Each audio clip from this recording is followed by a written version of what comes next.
Okay, so I'm going to go ahead and address the elephant in the room because I know that a lot of people are too close-minded or simple-minded to even fathom this concept, but breeding and rescue work are not mutually exclusive. I mean, honestly, in my opinion, I feel like if you're breeding dogs, you should be doing rescue work, but that's a whole other video.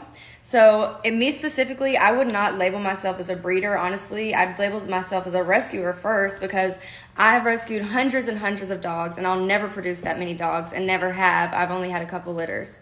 For the dogs that I purposefully produce for my breeding program, I take those extra steps to make sure that I'm placing them responsibly and doing everything I can to make sure that they'll never end up in shelters. And even if they do, they have a microchip that has my information indefinitely inside of it. So even if they did end up in the shelter, they'd come back to me and I'd still find them a good home. So it's not like I'm contributing to the shelters. Let's make that very, very clear. So now that we've gotten that out of the way, this dog here, she's not pregnant. I'd be willing to bet on it, which obviously there is still a chance, but I really don't believe that she's pregnant. But let's just say she was. If she was pregnant and she had puppies under my care and I had to find homes for them, let's just put that into perspective. So first of all, this dog wasn't free. I had to pay the pieces of shit who I got her from several $100s just to get her in a better situation.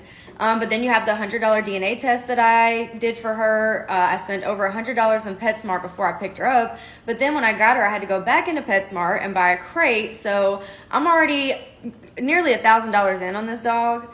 And let's say she had puppies. I'd have to provide their shots. I'd have to provide their microchips, their dewormer, puppy pads, puppy food. I mean, literally the list goes on.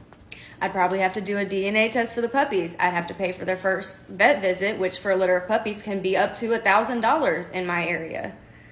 Not to mention if she needs an emergency C-section, if one of the puppies gets sick or isn't thriving and needs to see a vet. So I come out of pocket for all that, and am I supposed to give the puppies away for free? And now this is hypothetical, but hear me out. Am I supposed to give the puppies away for free at that point? The answer to that is no, and I feel like any reasonable person would agree that I should charge a fee to get my money back.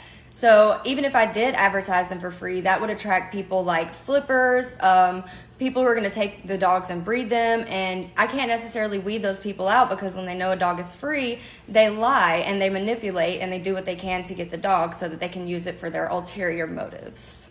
So yes, Julie, I do breed golden doodles, and it's not a secret because it's all over my page, like you said, and also on my page is all my rescue work. So I'm going to end this video with a question. I just want to ask you, when's the last time that you put your time and money into sterilizing a dog who shouldn't be bred and keeping them out of a dangerous situation? Let me know.